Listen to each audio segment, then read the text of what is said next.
That was pretty sick. I like that. Yay! It's a celebration day. A video that I directed about a month ago finally went live. Took a while to make, took a while to come out, so I'm pretty excited about it. It's pretty common to have problems on set, but this set in particular had this one issue that was absolutely fascinating, and so I wanted to do a quick video about it. But first, let's run the intro.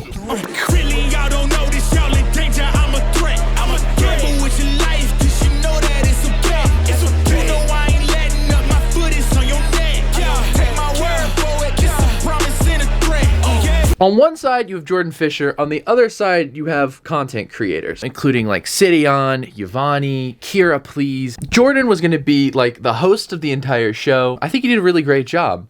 And then the content creators were going to play all the games and do all kinds of like wacky stuff. The YouTube format is pretty standard. There's really nothing out of the norm here.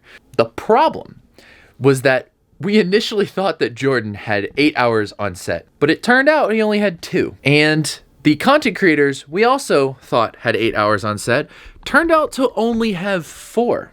Jordan was the host of the entire show, so how in the world do you have the host of the show host the entire event when he's only there for half the time? It was wild. But I figured out something that I think worked pretty well, and here's what I did. My first reaction was, Jordan only has 2 hours. And whenever I'm working with an A-lister who has a really limited schedule, my first question is, what is the absolute bare minimum I need from this guy? For him, this was just like hosting segments, intro, outro, reactions, and like introduction to each of the segments. So that seems pretty straightforward. Oh no. Ready?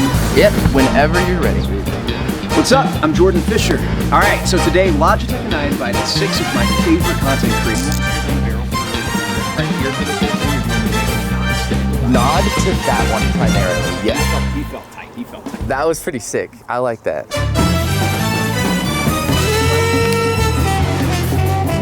Oh yeah. I should have put in a call for airspace today. That would be sick. Drop the ball. Drop the ball this time. And cuts. The second question I had was, how do we pull him out of the continuity of the scene? Now, what that means is, say the content creators, they're sitting on the couch and they're reacting to the game in front of them, and they're all playing games, right? And then we want to cut to Jordan Fisher reacting to their gameplay. Where is he in the room? Do we cut and we try to pretend like he's in the room by filming him in like another corner?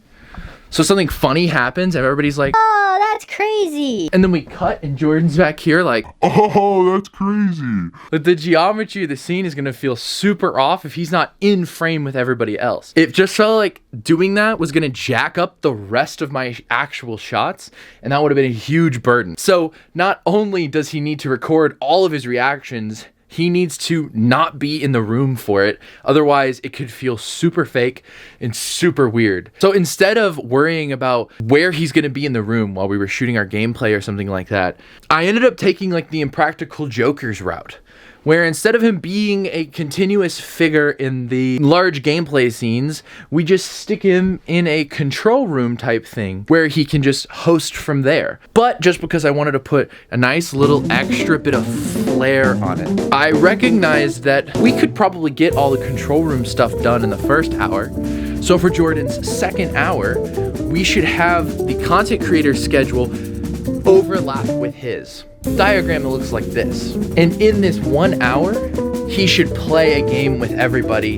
So that way when you're watching the video, it feels like he had been there the entire time. He's gonna like sing a little song and they're all gonna guess. So it'll be like 6 here, sitting, standing, and then just him. How's it feeling? It feels fun. Okay, nice. I heard that. Get like 2 cameras like to go. Yeah, it's just if we're shooting this. And I guess that gives an answer to the really complicated question.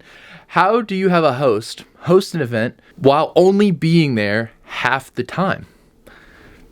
Didn't know I'd have to do that. After we kind of discovered this method and we kind of planned for it, it really kind of guided the way we did everything else. It's just kind of crazy how when you're directing something, even something as seemingly mundane as the schedule can inform a huge part of the creativity, not just for me, not just for the actors, but for the entire crew.